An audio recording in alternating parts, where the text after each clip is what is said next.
what's in your pants becomes like not even a human respectability. You become objectified. Objective, absolutely. I think a lot of people who don't understand kind of equate your anatomy to whether that makes you male or female. And what you all are saying is that the two are not synonymous. Not at all. No. Okay. And I also think that, so I personally have had instances where I've grown up in Maine, and I went back, it was a couple years ago, I went to visit, and obviously I look sort of similar than I used to, but I've obviously changed. I have breasts now, whatever.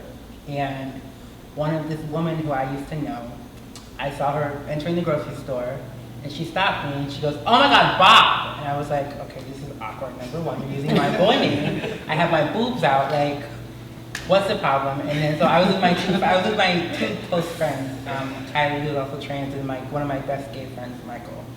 And they're in the corner, like, cracking up, and I'm just like, whatever, fine.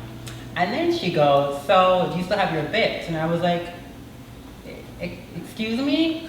I was like, "That's none of your business." Like, and I think for her, she thought it was okay because she knew me. And it was just like, it's people's comfortability level with you. And for me, I think that it's my choice to divulge what I have going on in my pants. At what point, I mean, let's just talk about relationships. I mean, say you meet, in your case, you identify as a straight woman. Yes. In your case, you meet a guy. Yes. What is that conversation like? What is the comfort level there when you first meet somebody and it's time for that intimate moment? So, Who wants to take that one? I guess I'll go first. Wait, Dominique is like, you take that one. So for me, I'm sort of a public figure, so I'm very vocal about being trans. I don't hide it. And with anyone I'm in relations with, I'm very upfront about it. It's like the first, like, "Hi, I'm Monique, XYZ," and then like come and say, I'm like, "Oh, I'm a trans woman." I don't want to be a statistic. And I feel like too many girls are trying to pull pussy stunts. And what that means, for people who don't know what that means, it's pretty much they don't impersonate genetic women, but they're not forthcoming about what they have, their anatomy. And so when the guy finds out, it could be then or like 6 months down the line, he finds out he's already invested. Whatever he's invested in that person, he freaks out. I know it's happened to a lot of girls in the city, and it's a tragic event, all because you wanted to play that role of being genetic. My boyfriend now, I have been with him for almost 3 years, it'll be 3 years at the end of the year, but I met him at a trans party, so he automatically knew that I was transsexual.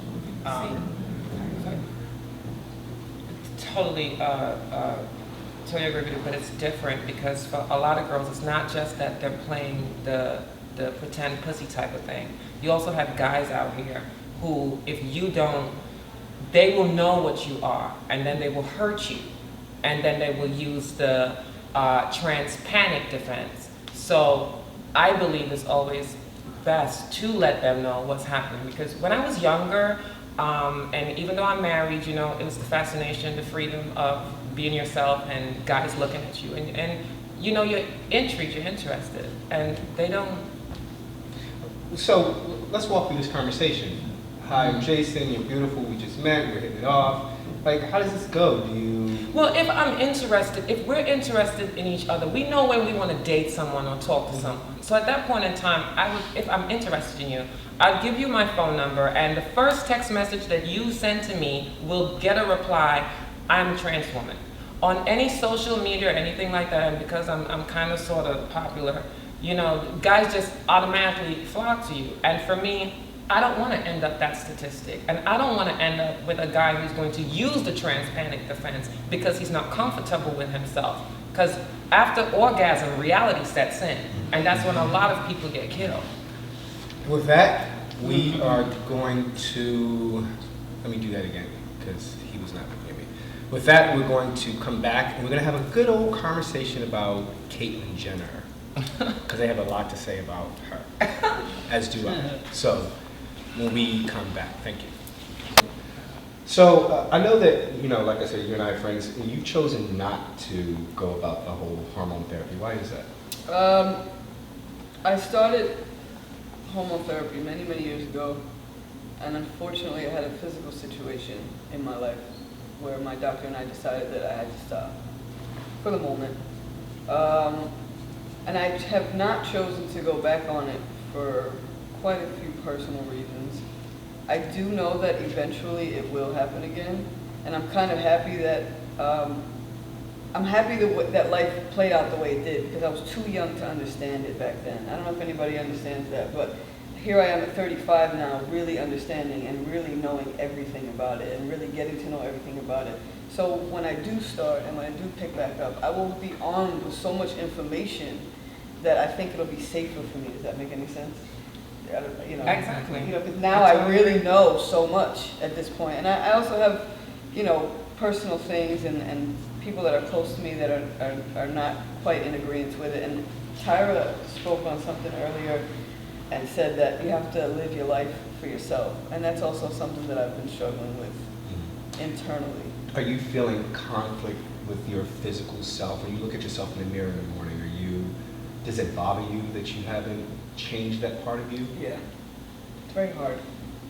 But it's also so commendable, because what you're saying is that there are people in your life, and like probably for many of us, there are people in your life that, you know, because of your loyalty to them, you want to, you know, maintain that image for them. There are people in my life that I love so much that I don't want to lose, that I know I will lose within the transition. With that though, don't you feel like, with all due respect, that you're not living your true self? Absolutely. Like, if that, do you feel like if you're in this relationship or there's this person who can't accept who you really want to be, do they truly love who Free is anyway? I can't even answer that question. I can't even give you an answer to that question. Like, isn't it almost like you're living a fake version of yourself by not going through this transition? It's something that you want to do. This isn't something that you're saying you don't want to do. You want to do it. It's almost like I'm sitting inside of a television and watching my life out here. Does that make any sense? Because there was a photograph that somebody sent to me one time, and it was a picture of a woman. She had long hair, and she was looking in the mirror, and the mirrored image was a male. And that is the best way to describe how I feel every single day. My fiance, my partner, was a born female, and we go out to dinner, which we do often, and the waiter to say, "Hey ladies, how you doing today? This is our special for today." Something so small as that, my stomach turns. I feel sick in my stomach. I feel uncomfortable. Sometimes I get almost tears in my eyes, and I know it sounds really dramatic, but it's the truth. It's the reality. It's just it is what it is. And at some point, there's gonna be a breaking point. I can't take this anymore. What's the plan for yourself? Are you giving yourself a timeline, or? I don't have a timeline,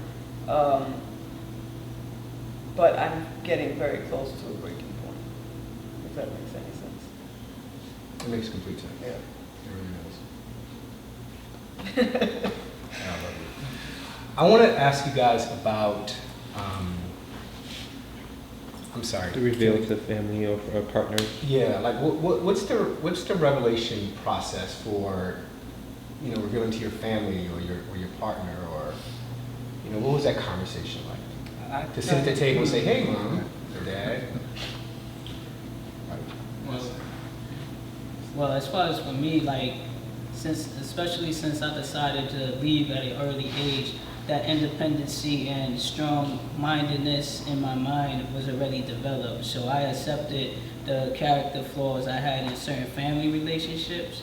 So basically caring how they feel, that empathetic, emotional connection wasn't there. So I knew with making my decision if they was going to be with me or not, I was doing it for myself. And also, especially since even for people who transition, they learn more about it as they transition. So trying to explain just the different dynamics, which was just basically how I want to live my life as a man, the name I want to be called, but the physical part, they saw as I started seeing too. And of course, when you outside in the world addresses you a certain way, your family sees that and they just think about when you came out of your mother. And they was like, wow, if the world is seeing him like this, they also was like, wow, this is not just about sexuality. This is about how you live your life, your whole being and everything. And my father's family settled it way faster than my mother's family. My mother's family, the younger generation, my generation, it's the older ones. I'm talking about the 60, 70-year-olds that still, you know. Do you think that comes from a lack of wanting to support you, or is it because you're just set in your ways and used to saying, she? They don't address me like that because I address them right back like that. If they do slip and say that, because I'm not going to allow anybody to make me feel uncomfortable about who I am. And I think they're just setting their ways as far as a Spanish culture. They setting their ways towards each other, like, and so that right there is just something easy for them to pick on and stuff like that. But actually, with my show, it's brought so many family I didn't even know existed out the woodwork. Like, contacting me like, wow, I never knew it was like this and everything. Especially when I went on Fox and I News. They didn't even understand like gender identity don't have nothing to do with surgeries, because a lot of them thought that's what makes something complete. Even the anchors thought it. I mean, I remember watching that segment, and Greg and Rosanna were very much kind of a little taken back that, you know, the two are not the same. For you, Clover, do you feel like what was the process for you as you were getting older? And you said your parents were always accepting, but at some point you had to have some kind of conversation with them, right? Actually, well, my father, when I told first, I was always acted like a woman anyway, so I don't think it wasn't really a big surprise. And then when I came, I told my father, you know, I was gay. I said, Dad, you know I'm gay, don't you? And he's like, yeah, of course. And like, well, could we be open about it? Because I had a boyfriend, and I wanted to, then I have to lie and say, oh, he's just my friend or just my roommate. They said, okay, I'll tell. You know, so everyone, my cousins, everybody always knew. Then I said, you know, I said, well, I'm doing drag a lot now. And then I said, well, why are you doing drag not in a gay bar? How can we, what, then they would see like pictures and stuff. Well, why did you meet like the city council in drag? Why did you meet the mayor in drag? Why you know, so they said, well, you know, I'm just doing it more and more. It was like a very gradual thing. And it was shocking people that, you know, and plus people would see that I'm confident with myself while I'm as a woman. And I was on a female reporter on a television show, so they'd see me on TV, and they'd go, Clover's on TV, and they'd watch me, and they'd say, oh yeah, they see that you're confident, and they see that, you know, and they see that I know how to accessorize, so. It was very different for me, and many kids out there may be going through this, because when I first sat down with my family, I was nervous, I was scared, got my aunt, everyone, because that's how a family was, our dynamic is. And I told them about my molestation. I told them that I was gay in the same night, because I kind of used it to kind of soften the blow. And I identified as gay because that's what I knew. What society tells you is if you are male, you have male anatomy, and you like guys, then you're gay. They don't know anything about the fact that it's about identification and what my brain says. So to soften the blow for them, they blamed each other, tried to find other things about it. And then a few years later, about 2 years later, I showed up at my door as me.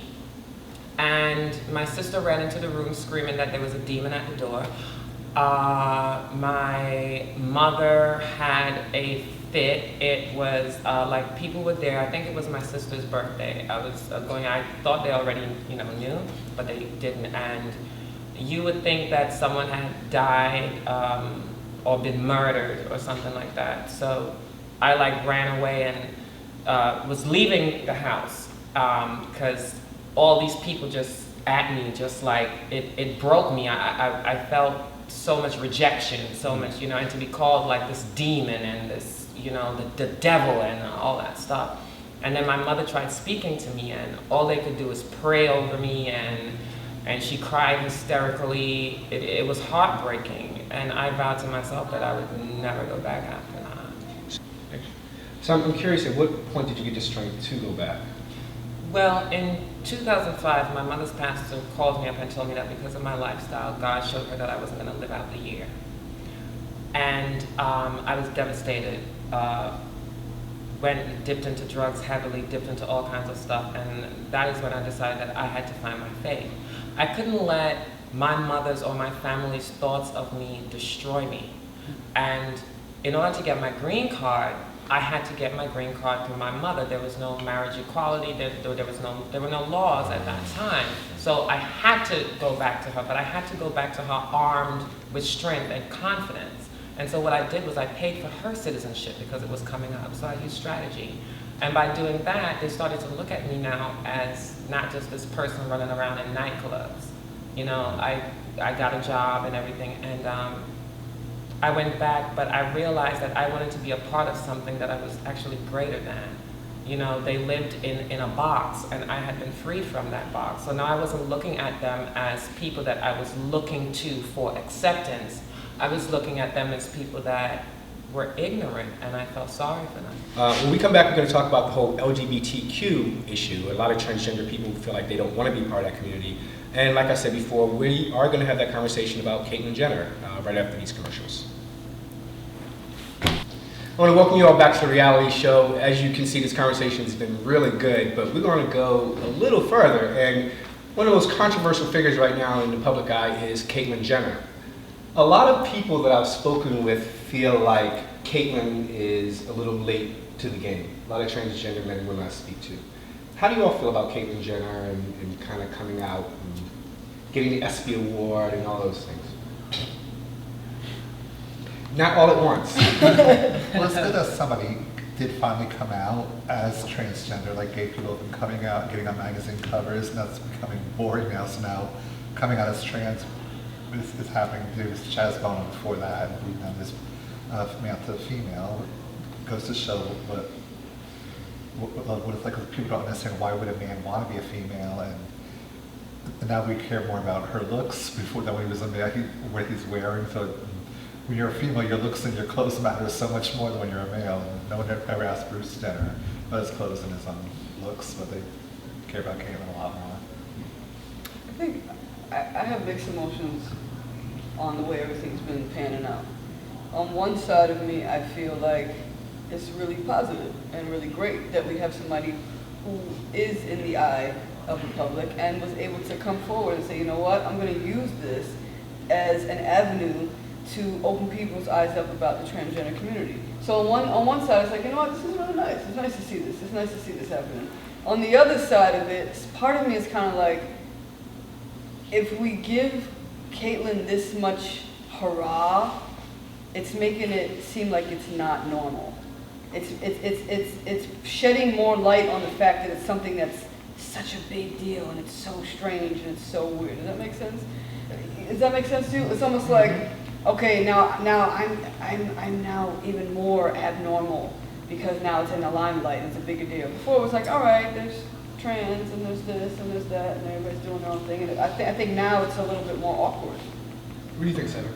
I think with Caitlyn is a lot of different dynamics. First, Caitlyn's coming from a perspective of being privileged and also being a global gold medalist, icon with sports. And to transition from male to female, to males, that would be like a role model of what the epitome of being a man is. So I also see the liberation for her to sacrifice all of that and for us to go through what we go through from our families or peers around our immediate circles. Imagine doing it from a media aspect with people harassing you, paparazzi, and all of those dynamics. Do y'all feel like, I'm sorry to cut you, but do y'all feel like the image that's being portrayed for what transgender people go through is a little skewed? Like that Caitlyn's journey has been a little easier than actually what? Yeah, I think I'm gonna just take that one, right? I'm one person who is absolutely an advocate for Caitlyn, and because I honestly do believe that she was brave as hell. Because to be that much of a public figure, you're a gold medalist. People are looking up. People were looking to Bruce Jenner, saying to their kids, oh, you gotta grow up to be like Bruce, you gotta grow up to be like Bruce. So now here we are saying to you, this is Caitlin. This is something that you don't have to be poor, because when you are underprivileged and you transition, you get the same negativity, all that stuff, but you get it in your neighborhood, you get it in your community. What Caitlin is going through is the entire world is looking at her. And that is a lot. We have pressure. We try to commit suicide just from transitioning on the block. This woman has transitioned throughout the entire world. And there are many girls that have come before her and all that stuff, but they were not decathletes. They did not have a family of 10 children. And for someone to transition, having children, and the thought of, oh my gosh, I'm gonna lose everyone that I love. You know, it's like, my kids are not gonna like me, this one's not gonna love me, they're gonna disrespect me. To be that public, that would be a way, I would transition and disappear. I had that privilege, just according to people, I would disappear. I'd be living in Bangkok somewhere with a little Thai boy doing something. And her kids are adults, which is even Right, harder. and it's so difficult for her. So I root for her, I commend her, and I think that this now shows others, it shows the world that it's actually not that abnormal. Because here you have this prominent figure who has done it. What do you think, Zach? I think it's great that her family is so supportive, and congratulations on coming out. It's not easy, but I think that the publicity of her transitioning is more than it should be. Why? I just don't feel like it should be done in the public eye. I feel like by doing it in the public eye, it just I just think it shouldn't be done in the I do think it's overshadowing some of the realities that Yeah. multiple transgender people go through, because a lot of transgender people are not in the $1 million bracket. Okay. And there's been a lot of trans women in our community that's been advocates and voices for us in our own community, so they might feel like this is the fight we've been living, this is the voice we've been speaking up for our people, and for her to transition, because she's in the media with the Kardashian show, all of that. It's just two different factors that makes her situation the reason the way it is on the TV. I want to ask you a question as transgender men, I guess the three of you. Why do you think it's been majority transgender women that have been the ones coming out over? You don't see very many transgender men kind of standing. Why do you think that is? There's one transgender guy who's now in the military, I believe. Yeah, Shane. I think it's more socially acceptable. Just the same way I feel like it's more socially acceptable to be a lesbian as opposed to a gay male. It's the same way I feel like it's more socially acceptable for a female to dress like a male, and it's easier for them to accept that transition into a male. For some reason, I'm not saying I agree with it, I'm just saying that for some reason socially, it's way more acceptable to be a lesbian and then to dress like a boy and then to transition to a man. I don't know why, but that's unfortunately the way it is. I'll tell you something, and it's something that I've studied. I'm not just kind of pretty, I kind of have a brain too.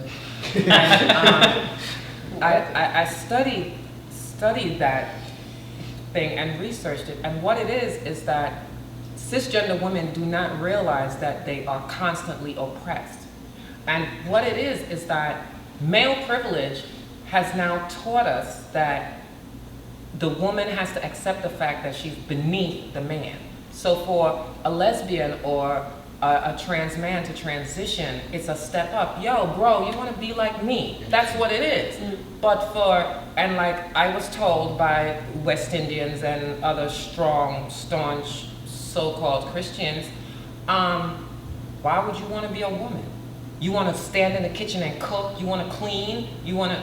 Why would you want to be a woman? So what I equated that to is that in our society, we actually believe that it's a step down to be a woman. That's so interesting. That's very valuable.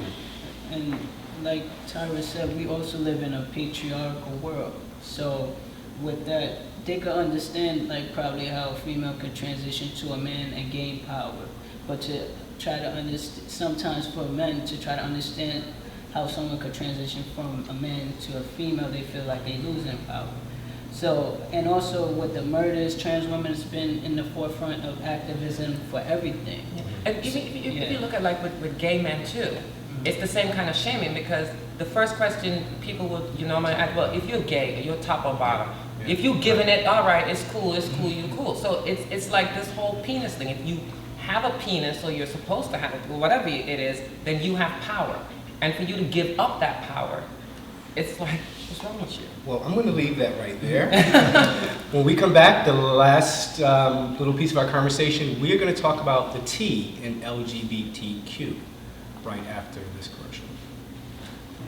All right, guys, welcome back to the reality show. We're going to wrap up our conversation. We're going to talk about the T in LGBTQ. There are a lot of people in the transgender community that just don't like being a part of that LGBTQ block. So I guess the first question I want to ask is, why do you think, I want to ask you, Tyler, why do you think a lot of people in the transgender community don't want to be a part of the LGBT? I think people don't want to be, especially transgender identified people, don't want to be a part of the LGBTQ, and it carries on. Because we look at that as kind of a sexual label. And being transgender is not, I haven't had transgender identity. Like for me, I'm a transgender transsexual. So therefore, there's probably going to be surgeries on this. So most people don't want to go through all that. We just want to be viewed as human beings. And then being coupled with that is just the whole, it's a sexual thing. The transgender thing is just, it's not sexual at all. It's just us identifying. What do you think?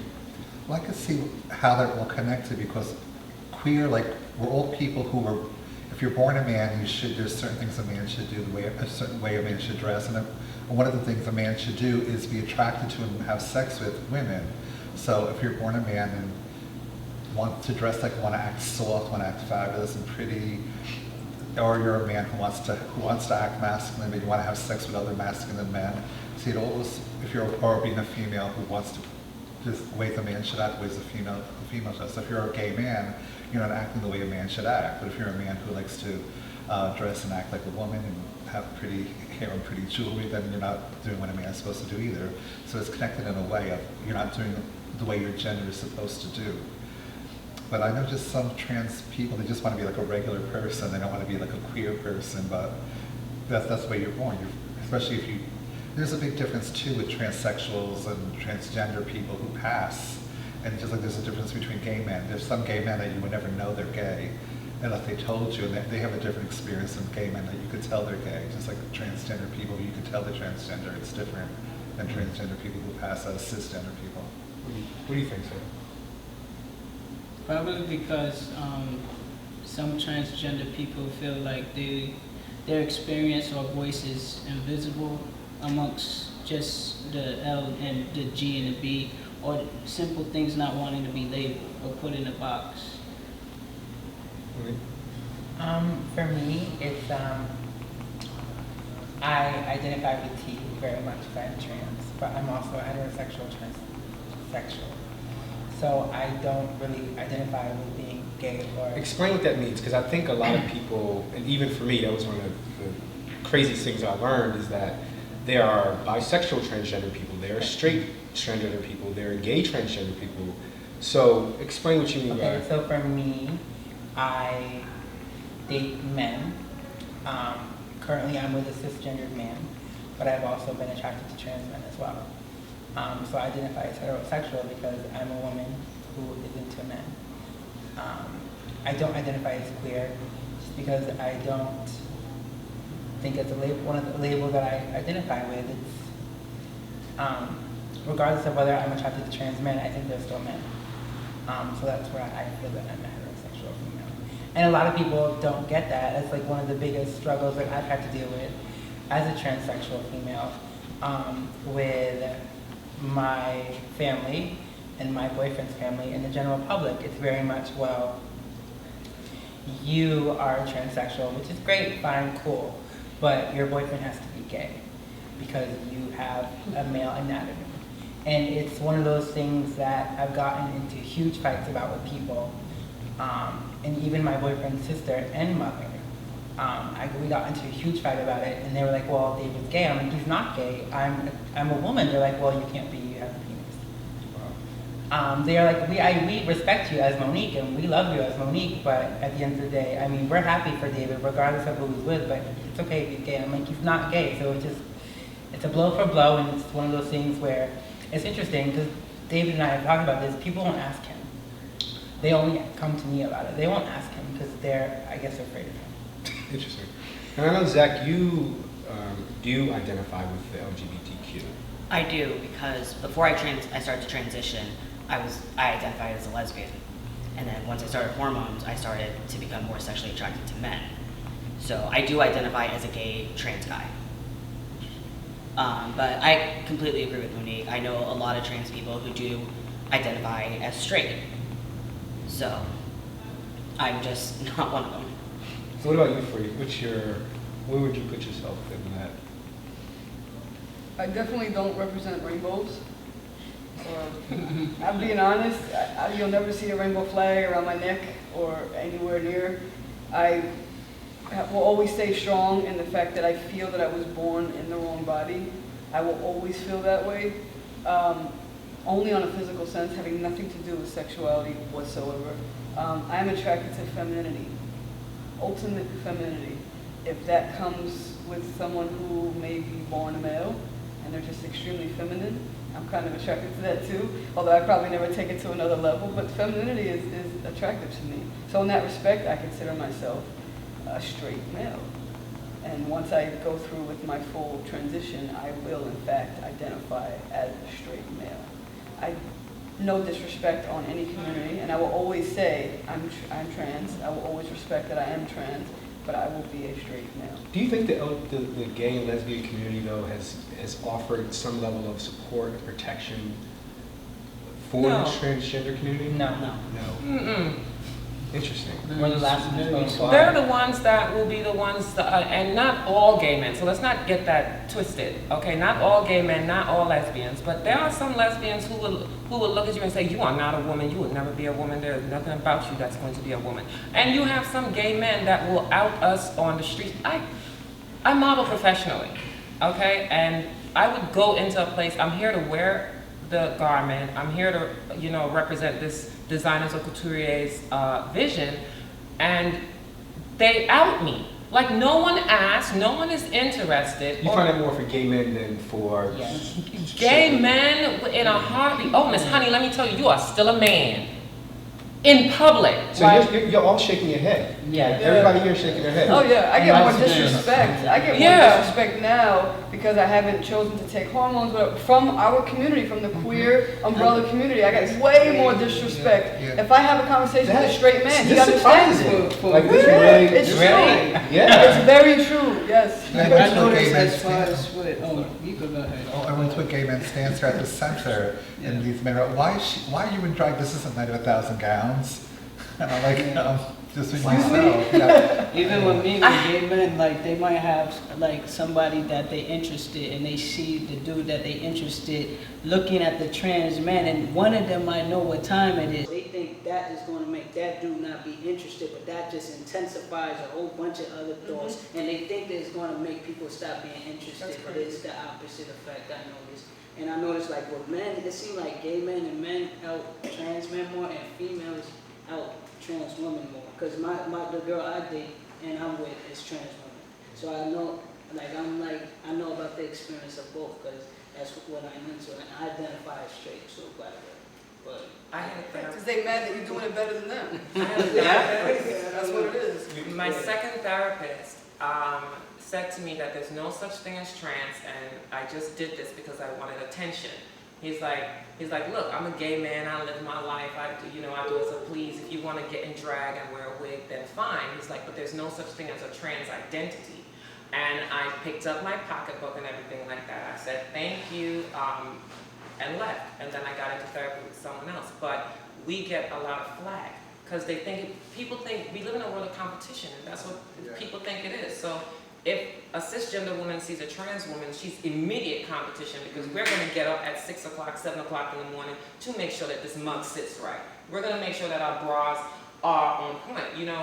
Other women take their identification, their embodiment for granted. And it's the same thing for some men, so. Wow. That, like, I have to tell you, I'm really, really, really surprised by that. It's true. I swore you all were gonna say, yeah, you know, the gay community's offered, you know, suppose. Oh, okay. So, I know Greg is gonna kill me because we're keeping time, but I do want to talk really quickly. You had mentioned Jazz. How old is Jazz? She's now 14. 14. Yeah. So Jazz is a transgender young girl, preteen. Do you guys have any view on at what age a parent should say to their child, hey, let's go ahead and take these hormone blockers, or let's go ahead and help you make this transition? Or do you think a child should wait till later in life when they can make the decision for themselves? What are your views? I'm going to actually start with Zach, because Zach has a nephew. Yeah, who's my 9. nephew was born female, like me. When he's 9 now. My brother and sister-in-law are actually working with a pediatrician to start him on hormone blockers. And the one reason for that is because, well, my nephew came out when he was 6. He said, I want to be a boy just like you. But my brother saw the hell that I went through when I went through female puberty. Like, it was actually one of the main causes for my suicidal thoughts, was getting a period. I used to have breakdowns every month. And they don't want to see Ryan go through that. Mm-hmm. So they're helping him go through this process. Of Right. transition. So did he change his name? No, when he was born, his name on his birth certificate is Ryan. That's kind of cool. Yeah. That's where you're going. Okay. Yeah. So what are you guys' views on it? For quite a while, I also felt like my nephew was gay or something like that, and I always kept asking myself, well, when are they going to talk about it? Who's going to talk about it?